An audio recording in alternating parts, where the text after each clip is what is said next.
addition to the homework I already assigned from the textbook, these are additional problems that are harder. This is number 99 from your textbook. We have atomic mass element X, that is 33.42 AMU. We have a sample of 27.22 grams of X that combines with 84.10 grams of Y to form a compound XY. We are calculating the atomic mass unit of Y. So we're going to start with what's given, with 33.42 AMU of X. Diagonal units have to be the same. AMU X, AMU X. We know 1 AMU of X is equal to 1.66 times 10 to the negative 24th gram of X. We don't want grams of X, but we know the molar mass of X because it is given to us. 1 mole of X is 27.22 grams of X. We know that 1 mole of X is in 1 mole of XY, and we know 1 mole of XY has 1 mole of Y.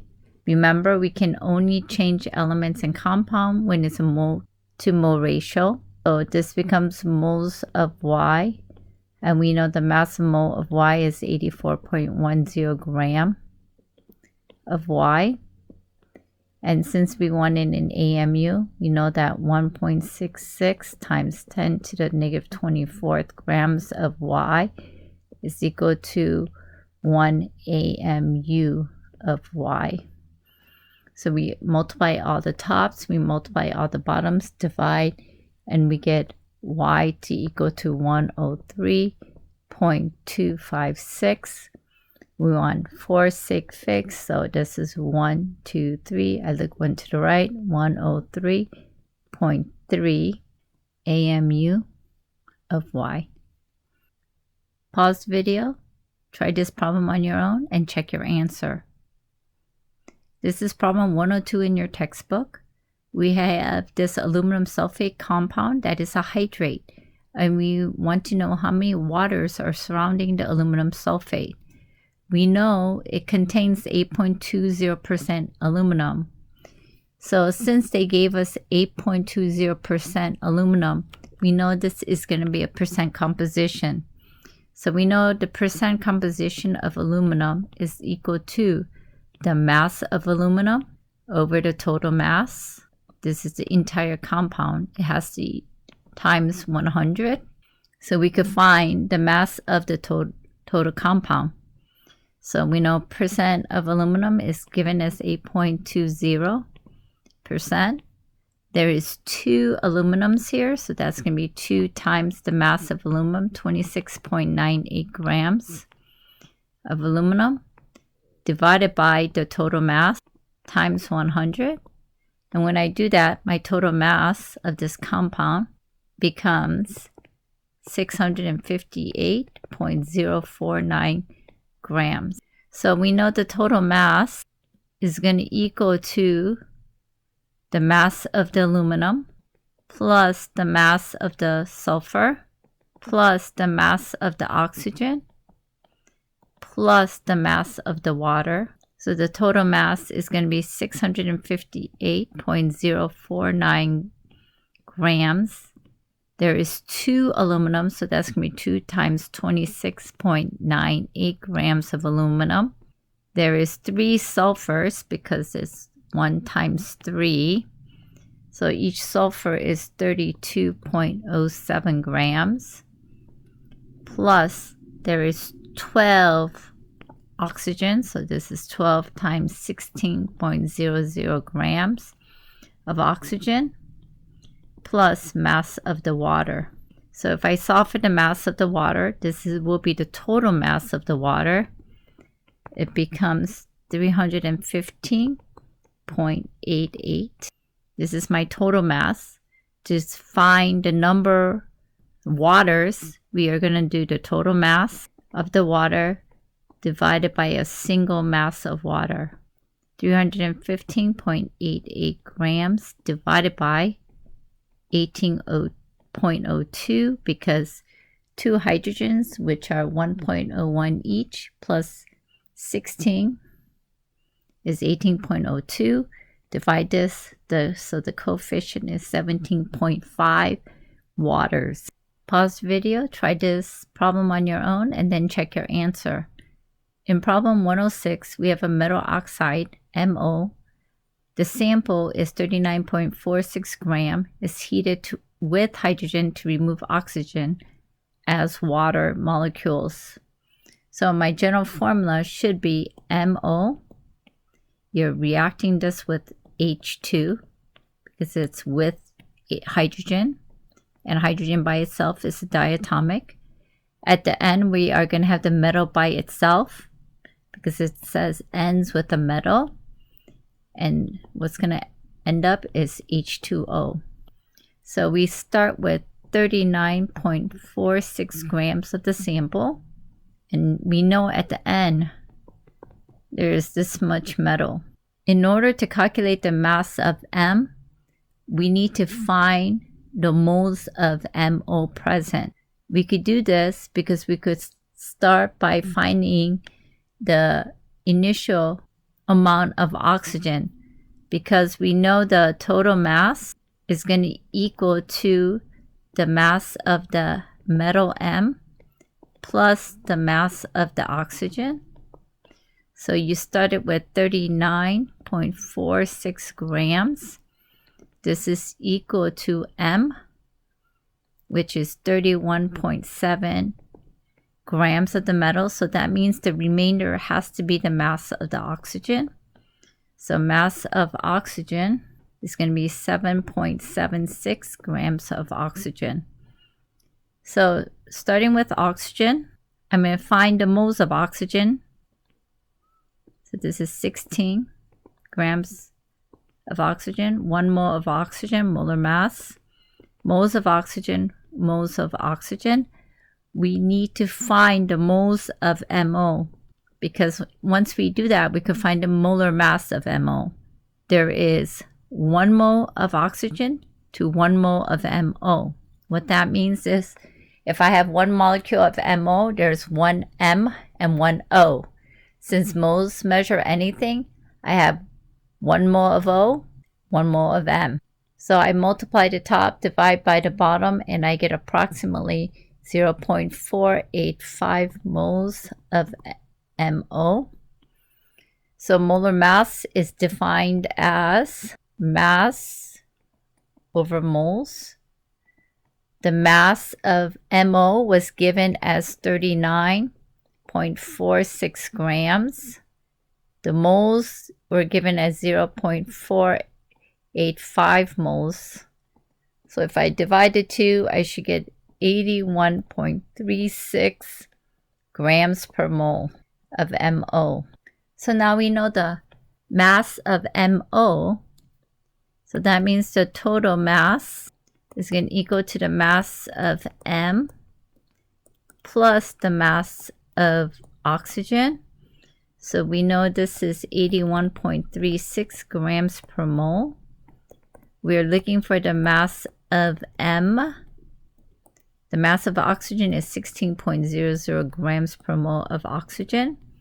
So mass of M equals to 65.36 grams, which is approximately mass of zinc. So in this problem, to find the unknown metal, we need to find its molar mass.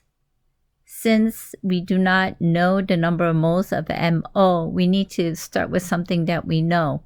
39.46 grams of MO was started, and at the end, all the M was from MO was 31.70 grams.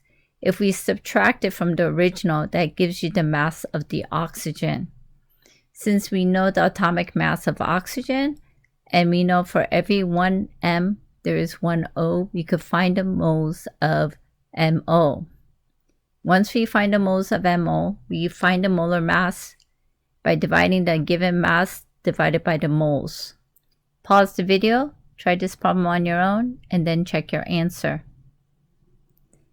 In this problem 107, we have impure zinc heated with excess sulfuric acid. First thing we need to do is write a balanced equation. So we have zinc reacts with sulfuric acid. Since it's an acid, it begins with an H. Charge of 1, sulfate, SO4, has a 2. It's a polyatomic because there's no hydro in front, crisscross. This is H2SO4. This is a single replacement. The reaction occurs because the metal zinc is higher than the ion hydrogen. Zinc is going to replace the hydrogen, so zinc's new partner is going to be sulfate. Charge of zinc is 2, sulfate's charge is 2, reduces out. So this becomes ZnSO4 plus hydrogen by itself is a diatomic 2. So this is balance. So we start with 3.86 gram of the sample, which is zinc. This is the impure zinc. And we're going to calculate the percent of purity. This is going to be a percent yield because we're calculating purity. And this is what's obtained from the reaction. So this is your actual value. So we need to find the theoretical value of hydrogen. So I'm going to start with what's given, 3.86 grams of zinc. Diagonal, so this is going to be 65.39 grams of zinc to 1 mole. Moles of zinc, moles of zinc. We're going to go to moles of hydrogen, which is 1. The moles cancel out. Moles of hydrogen, moles of hydrogen. This is 2.02 grams of hydrogen, 1 mole. So we multiply the top, we multiply the bottom. Theoretically, this reaction produces 0.119 grams of H2. So percent yield of hydrogen is going to be actual of hydrogen divided by theoretical times 100. Actual was 0.0764 grams divided by theoretical, which is 0.119 grams times 100. This is equal to 64.07%. 3 sig fixed, so it's 64.1%. Pause the video, try this problem on your own, and then check your answer. In problem 119, we have a lysine compound that contains carbon, hydrogen, oxygen, and nitrogen. When you combust lysine, it gives you 3.94 grams of CO2 and 1.89 grams of water.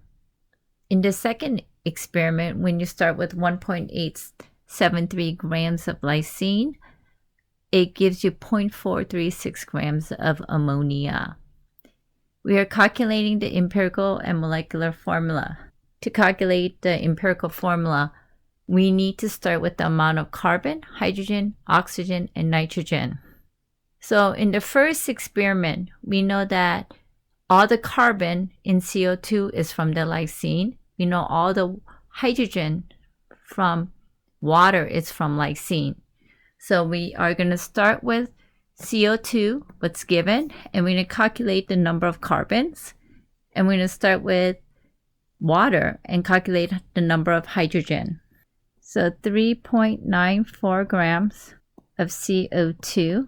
Grams, again, diagonals have to match. This is 44.02 grams of CO2 to 1 mole of CO2. Moles of CO2, moles of CO2. We're going to go to moles of carbon. So remember, 1 molecule of CO2 has 1 carbon and 2 oxygen. So 1 mole of CO2 has 1 mole of carbon and 2 moles of oxygen. So this is going to be 1 to 1. And we want to go to grams because we need to find oxygen. So this is moles of carbon, moles of carbon. 1 mole is 12.01 grams of carbon. This equals to 1.075 grams of carbon. We're going to repeat it for water. So we're going to start with 1.89 grams of H2O. Diagonals have to match, grams of H2O. there's 18.02 grams of H2O to 1 mole of H2O, moles of H2O, moles of H2O, moles of hydrogen, because we are looking for empirical formula. We need elemental form. There are 2 hydrogens in 1 molecule of water. So that is 2 moles of H and 1 mole of H2O. Diagonals have to cancel out. Moles of hydrogen, grams of hydrogen. This is 1.01 to 1. So multiply the top, multiply the bottom, and divide. You should get 0.2118 grams of hydrogen. So we're going to do the same thing for nitrogen, because all the nitrogen in ammonia is from the lysine. So we're going to start with 0.436 grams of NH3. Grams of NH3, diagonals have to cancel out. Ammonia, this is 17.04 grams to 1 mole of NH3. Moles of NH3, moles of NH3. 1 mole of NH3 has 1 mole of nitrogen. Diagonals cancel out. Moles of nitrogen. 1 mole has 14.01 grams of nitrogen. So multiply the top, multiply the bottom. You should get 0.3584 grams of nitrogen. When we calculated the grams of carbon and hydrogen, this was from the first experiment. This was from the second experiment. So we cannot add up the total and subtract from the sample's total to calculate the mass of the oxygen. So what we need to do is lysine will contain the same percentage of carbon, hydrogen, oxygen, and nitrogen, no matter what their original sample size is. So what we need to do is find the percent composition of each of the element. So remember, percent composition is part to whole. So we need to do mass of carbon over total mass times 100. So that would be 1.075 grams of carbon. The total mass for that experiment was 2.175 grams times 100. This is approximately 49.4%. We're going to do the same thing for hydrogen. That's going to be the mass of hydrogen over the total mass times 100. That's 0.2118 grams hydrogen over the total, which is 2.175 grams, times 100. This equals 9.74%. For nitrogen, it is the same formula, mass of nitrogen over total mass times 100. The mass of nitrogen was 0.3584 grams of nitrogen. The total was from the second experiment, which was 1.873. 1.873 grams total, so times 100, which equals 19.13%. Since we know all the elements must add up to 100%, we know the total percent has to equal to the mass, has to equal to the percent of carbon plus the percent of hydrogen plus the percent of nitrogen plus the percent of oxygen. Total has to equal to 100%. Carbon was 49.4%. Hydrogen was 9.74%. Nitrogen was 19.13% plus percent oxygen. Percent oxygen equals to 21.73%. So now that we have all the percent, now we're going to do empirical formula. Since we have percent, we need to convert percent to mass by changing the percent signs to gram. So that's going to be 49.4 grams of carbon. It's going to be 9.74 grams of hydrogen, 19.13 grams of nitrogen, and 21.73 grams of oxygen. Now we're going to go from mass to moles, doing molar mass. The grams of carbon, 12.01 grams of carbon, 1 mole of carbon. This equals to 4.113 moles of carbon. We're going to do the same thing for hydrogen, grams. So this is 1.1 grams of hydrogen, 1 mole of hydrogen. This is equal to 9.644 moles of hydrogen. For nitrogen, this is grams of nitrogen, 1401, 1 mole of nitrogen. This equals to 1.365 moles of nitrogen. For oxygen, it's grams, 16 grams of oxygen, 1 mole of oxygen. So this is equal to 1.358 moles of oxygen. Since we converted everything to moles, now we're going to divide by the smallest number. The smallest number is oxygen, so we're going to divide everything by the oxygen. So 4.113 divided by 1.358. This is approximately 3.028. This one is 9.644 divided by 1.358. This is approximately 7.065.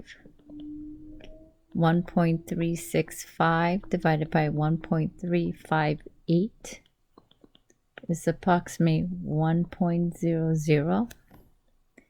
And the last one is 1.358. You're going to divide by itself, 1.358. So that's going to be exactly 1. Since all these numbers are roundable, we don't need to multiply to a whole.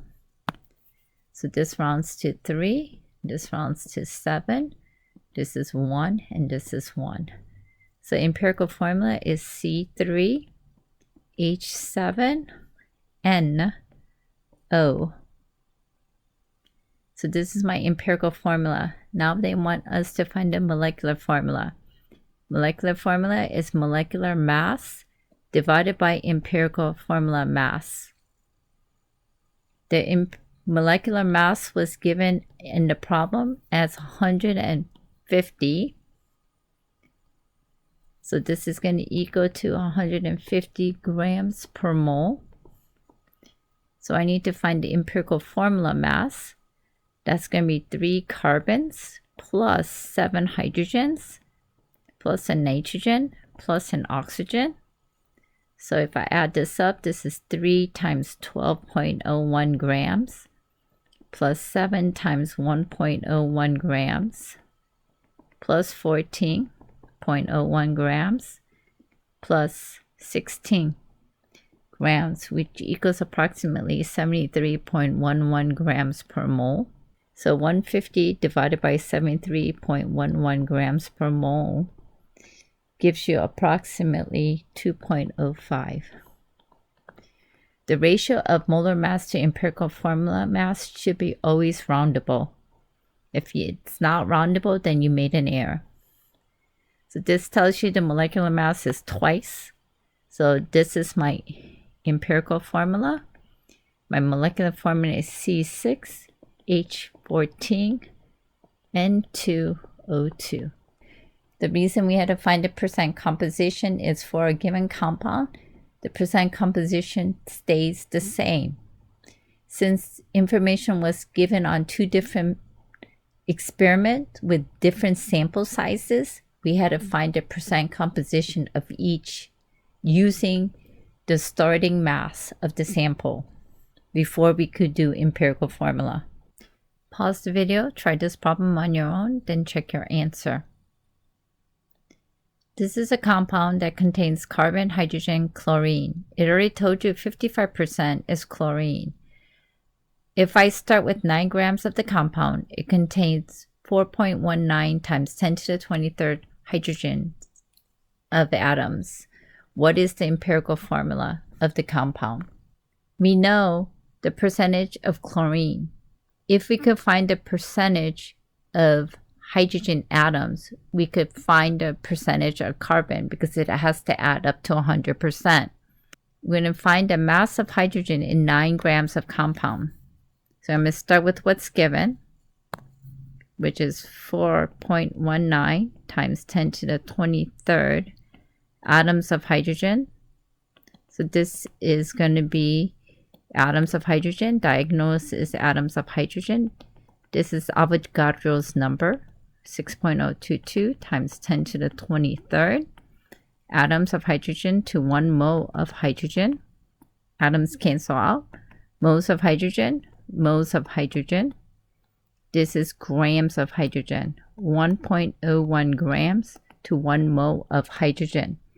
So if we multiply the top, we multiply the bottom and divide, we get 0.7027 grams of hydrogen. Since we know the percentage of chlorine, we're going to find the percentage of hydrogen. So mass percent is going to be mass of hydrogen over total mass times 100.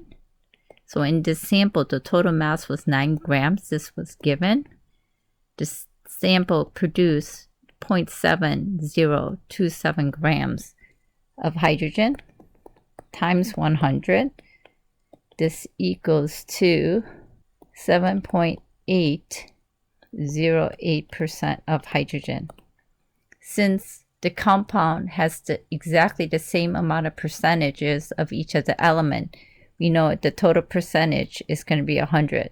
So the total percent has to equal to the percent of carbon plus the percent of hydrogen plus the percent of chlorine. This has to be 100%. We don't know the percent of carbon, so we're going to look for that. Hydrogen was 7.808%, and chlorine was given as 55.0%. So percent of carbon is given to you as 37.19%. Now that we know all the percentage, you can find the empirical formula, because now we're going to convert my percents to mass to moles, divide by small, multiply till whole. Since all the percents are given, we're just going to change the percent signs into grams. So we're going to have 37.19 grams of carbon. We're going to have 7.808 grams of hydrogen, and chlorine was given as 55.0 grams of chlorine. So now we're going to go from grams to moles using molar mass. So this is 12.01 grams carbon, 1 mole carbon. This is equal to 3.096 moles of carbon. We repeat for hydrogen, 1.01 grams of hydrogen, 1 mole of hydrogen.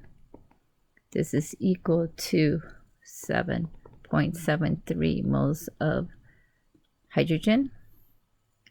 So chlorine, grams of chlorine, 35.45 grams of chlorine to 1 mole of chlorine. This is equal to 1.55 moles of chlorine. Next, we're going to divide by small. The small is the chlorine. So this is going to be 3.096 divided by 1.55, which gives you 1.99. This is going to be 7.73 divided by 1.55. This is going to equal to 4.987. This is going to be 1.55 divided by itself. So this is going to be 1. So none of these have to be multiplied to a whole. So we're going to just round. This is 2. This is 5. This is 1. So there's 2 carbons 5 hydrogens and 1 chlorine. This is the empirical formula. Pause this video, try this on your own, then check your answer. So in problem 129, we have a metal oxide that's X2O3. It reacts with CO to produce CO2 and X, the metal itself. So we need to balance this. Right side, the oxygens have to be even. But on the left side, they can be odd or even depending on what you put in front. So if I start with 2's here, it does not work because this is even and this is odd. So 2 is not a good coefficient. So we need to start with the next higher up, which is 3. So if I put a 3 in front of CO, there's a 3 in front of CO2. That gives you 6 oxygen. There's 3 here, 3 here. So the oxygens are balanced. My carbons are balanced. So I need a 2 in front of X. So now this is a balanced equation. So we also know that we started with 2.40 grams of the metal oxide. And we know the mass of the metal oxide is 55.9 grams per 1 mole. And at the end, the mass of the metal is 1.68 grams. Metal X was from the X2O3. Since I know I have 1.68 grams at the end, I know what the mass of oxygen is, because the total mass has to equal to the mass of oxygen plus the mass of the metal X. So this was 2.40 gram. This is the mass of oxygen plus X, which is 1.68 grams. So mass of oxygen is equal to 0.72 grams of oxygen. Since I know the mass that I started with of each of the substances and I know the molar mass of each of the elements, I could do empirical formula. I'm going to start with the grams of X. And we know the grams of X was given as 55.98 grams of X to 1 mole of X. I know oxygen is 0.72 grams of oxygen. And that's 16.00 grams of oxygen to 1 mole of oxygen.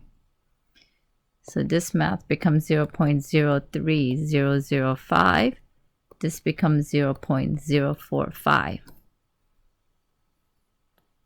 So now I'm going to divide by small. The small is my X. So this is going to be 0.03005 divided by 0.03005, which gives you 1. This one becomes 0.045 divided by 0.03005, which becomes 1.49. So here we need to multiply till whole. We need to multiply this by 2 to get 2. And we need to multiply this by 2 because in math we need to do the same thing. So this becomes 3. So my empirical formula we proved is there's 2 X's and 3 O's. And that's the answer that we wanted. The best way to solve these problems is figure out what you are looking for. If you're looking for empirical formulas, you already know that you need to be in elemental form. Figure out what is given. Is the element given or is in a compound? If it's inside a compound, you might have to use percent composition. You might have to do stoichiometry to find the elemental form. Then you could do the empirical formula. Remember, in a given compound, if it's the same compound, the percentage of each element is always the same. So if you are given more than one experiment, find the percentage of that element based on each experiment. The total must add up to 100%.